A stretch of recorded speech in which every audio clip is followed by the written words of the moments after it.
Feel good? Nope. I feel all right. It's fine. I'm fine.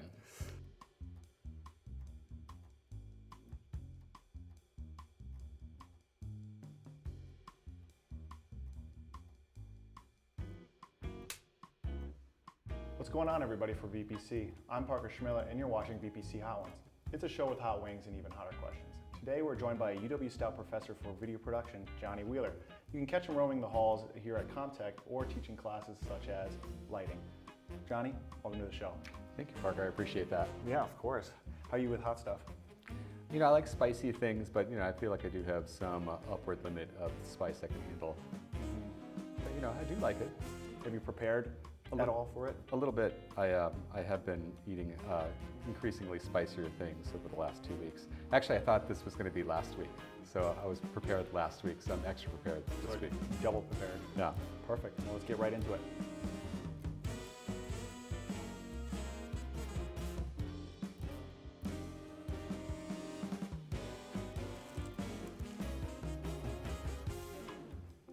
You went to art school, and we really are curious on what is one of your favorite memories from art school? Yep. That's a good question. The memory that I liked the most, actually at the time, was like the worst thing. But I think about it sometimes, especially when I worked with students. My first week at art school in the dorms, it was in Milwaukee, and it was like the first time I was really far away from home. I cried in my dorm room, like alone, and I think back to it now and like how kind of cute that was, being 19 years old and like being away from my family for the first time. So I think that way now when I teach like a freshman level class, like these students are just like I was. So maybe it's not my favorite memory, but it's the memory I think about the most.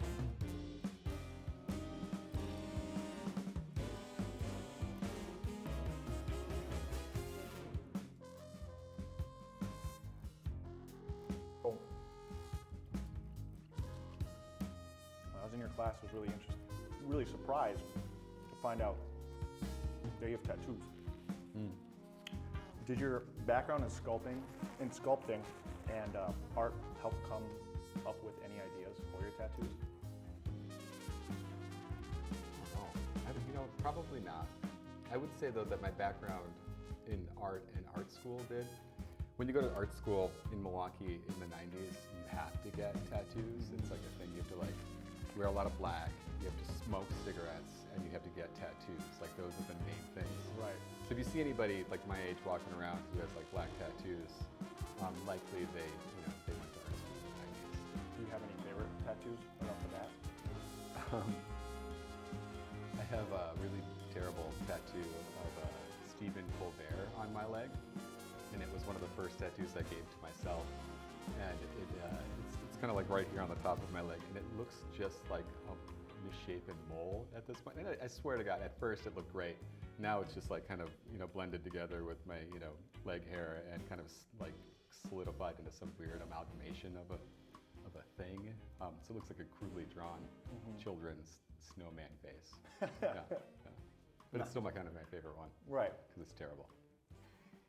When you say do it yourself, are you talking about like stick and poke, or you had your own machine and you did it? My wife and I got a machine when we used to live in Austin, Texas, before our kids were born, and we saved up money, we bought a tattoo machine.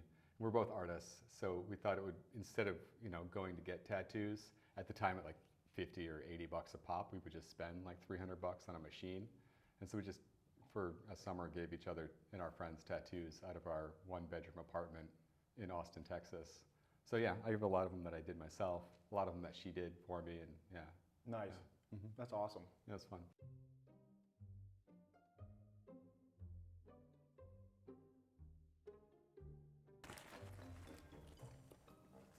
So, from what I remember, you weren't going into thinking you'd be a teacher. What really got you to be like, all right, I think I want to be a teacher? So always in the back of my mind, I thought about teaching. My mom was a teacher, so I grew up, with her, being in schools and teaching, and then occasionally I would be in her classrooms too. Even when I was really little, she would, if she couldn't find a babysitter, I would be in her classroom. So I was kind of used to being, or maybe used to seeing behind the scenes. But at that same token, My dad was a minister, so like there was also like seminary was like a thought in my mind when I was thinking about what to do before I went to art school.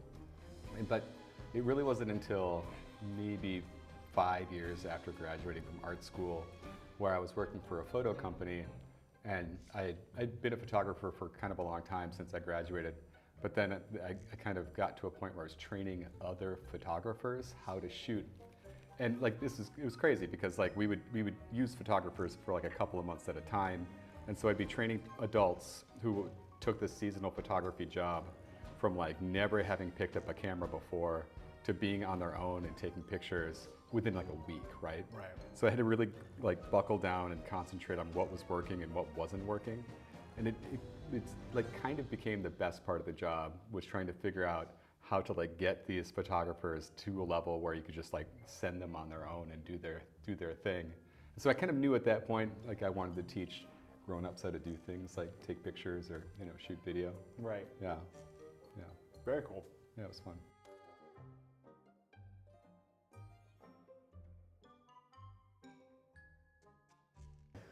So how did you and your wife meet? So the year after I graduated from art school, this was like 2001.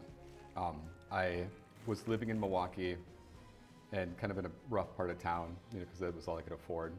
And in 1 week, my apartment was broken into and my car was stolen. And like the worst, my car got stolen, they found it, and then it got impounded, and then I got charged money by the city for it being impounded. And so then I couldn't even get my car out of impound because I didn't have enough money to, it's out of money, right? Right. So I had my degree and I'm like, whatever, I'm just gonna, bite the bullet and move back home with my parents, which I did. So like, I finally got the car out. I drove back home to live with my folks for a little while. And while I was doing that, my friend Jay had just bought a restaurant. Oh, wow. And so, I kind of helped him out, I did some hiring and firing and worked at the bar for a little bit, and cooked some stuff for a little bit. And Angela was a waitress that I had hired at the restaurant, and where I was kind of like her boss at the restaurant, I should say. So this is already starting kind of bad. But I was like 21, and she was like, no, I was like 25, 26, and she was like 20, 21 at the time, so I was a little bit older than her. And we were friends for a little while. We got like matching tattoos. Like kind of, as friends, right? It's a classic tattoo. And it wasn't really until I heard her sing Patsy Cline in country karaoke at the restaurant we both worked at, where I'm just like, this girl is special, and like, I want to be more than friends with her. And we started dating, and then, long story short, we got married not that long after that. Right. And, we moved to Austin for a little while, and we moved to Eau Claire after that, and then, we had kids, and we had Nico, and Classic love story. It's been 18 years.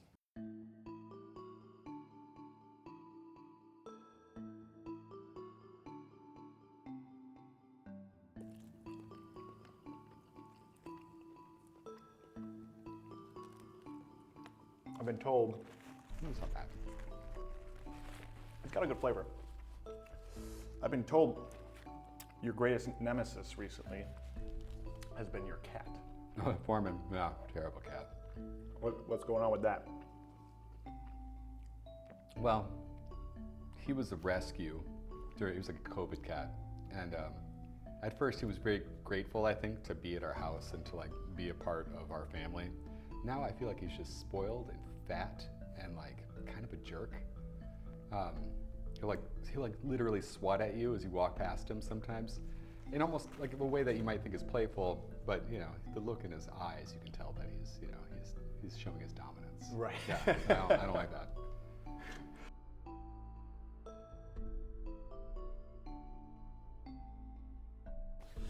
Let's get you let me know when you're ready to get right into it. All right. I'm doing it. Let's go. Is this enough? As much as you want. We're not here to judge. Right. Yeah, all right. Yeah. That's something. Hold on. Sure. All right. So you're a big Dune fan. I totally am. What's your favorite version? You know, the books, the David Lynch 80s movie, the new ones. You got any pros or cons with them? What do you think? I grew up on the book, loved it. It was like, I read it once a year. Lynch's version objectively isn't good, but I still really love it. Denis Villeneuve's version is objectively very good, and you know, what's not to love? Right. Feeling it? Feeling it. We like to do a little segment on this one called What's on That Gram, where we go through our interviews Instagram, and we like to see what you got to say about each photo. Okay, So we'll take a bite of this real quick. the hot one. This is the, This is the 357. okay. Let's just go right into it. Thank you. So, this first one here. You just Handsome guy. What's up with this one? In Reykjavik, they don't prosecute people for graffiti. So the whole city is covered in graffiti. And this was actually right after I was in the hot springs area, and I walked back to our hotel, and I saw this one, and I decided I'd take a fun picture with the timer. Nice. Oh, so you took this picture yourself. Yeah, all these pictures I took myself. Very cool. This is in Iceland, correct? In Reykjavik. This next one. That's my low rent John Krasinski right there. That was at the Red Cedar Film Festival, I want to say like 3 years ago. I liked it because it really shows off my lazy eye. Excuse me. When's the beard coming back? I don't like the beard, it's so itchy. It's too much. And I feel like I look a little bit rough with a beard on. Yeah. All right, this one. I was in Duluth. I got an anchor tattoo. And I think that the caption for that was back when we were cool. And me and my wife used to be cool. Punk rock artists before we had kids. So we're waiting to get another tattoo. Right. And then this last one. That's me and Nico when Nico was cute. We were doing a video for the Chippewa Valley Chippewa Valley Symphony. And we were filming, I think at that moment, somebody playing the violin in front of a mural in Eau Claire.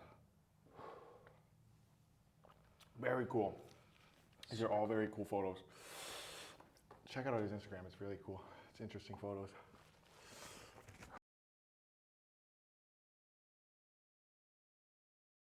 So you've made it down all the way to the last one. And this is the last dab. You know what we do with the last one. Yeah. It's tradition, put a little bit of the last dab. You don't have to. But I like to do mine something like that. Okay. I'll do it for you. You can't sue me though. Okay. Okay. Okay. Take a deep breath. You ready? I'm ready. Cheers. Cheers.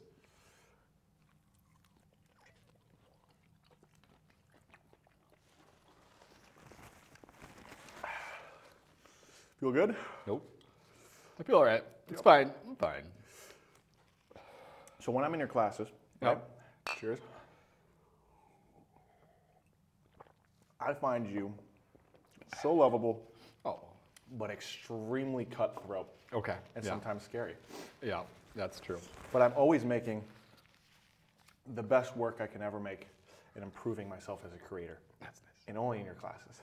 Well, not only. have Yeah, great you make a teachers lot of there. good stuff in other classes. I've seen those things. Thank you. However, excuse me. How do you push students to be their very best while also being extremely supportive for an individual's work? It's so tough. You know, like I have had teachers, like say Peter Galante, that was really tough. And if Peter Galante gave you a C, you did really, really good, right? But then I've had other teachers like Michael Hegel who are very nice and very supportive, you know, and like he's always kind of pushing you to do better in a nice and supportive way. I feel in a way sometimes I just mix up the two of those a lot, where like one-on-one I want to be really supportive, but then as a group I want to be like, you know, get your shit together group of people. But then one-on-one I try to say, well, you know, we're going to try the best we can. Right. If that makes sense. So it could be scary, I know, but then I also try to like one-on-one be as nice as I can. To be, you know, like channel what a big nice is SpongeBob SquarePants. Really? SpongeBob SquarePants? I think about SpongeBob a lot when I'm being nice, and maybe when I'm being like if I'm being frustrated, you know, where like somebody is constantly making the same mistake over and over again. I think to myself, what would SpongeBob SquarePants do in this situation? And he wouldn't be mean, right? He would be really nice. But then sometimes when I'm in front of a group of students, it's all Squidward. Like, Right. What are you doing? Yeah. You got to show your authority. Right. Yep. Exactly. Well, Wheeler, you did it. You did the VPC Hot Ones challenge. So, to this camera, to that camera, to that camera, tell them what you got going on, anything you want to promote, and what's your favorite thing about this major. All right, so the Unspooled Film Festival is happening for the second year in a row. I want to encourage everybody who's watching this and everybody behind these cameras to submit everything you can to the Unspooled Film Festival, the second annual Unspooled Film Festival, always looking for volunteers. My favorite thing about VPC is that you are all such a group of talented, supportive people who work together as a group. It's not just that you work good individually, but everybody working together, that's what makes good stuff. That's what it is. VPC is working together to make something good, and I really appreciate that. Awesome, Wheeler. You did a great job. Thank you. This is fun. I appreciate this. Yeah. This was fun.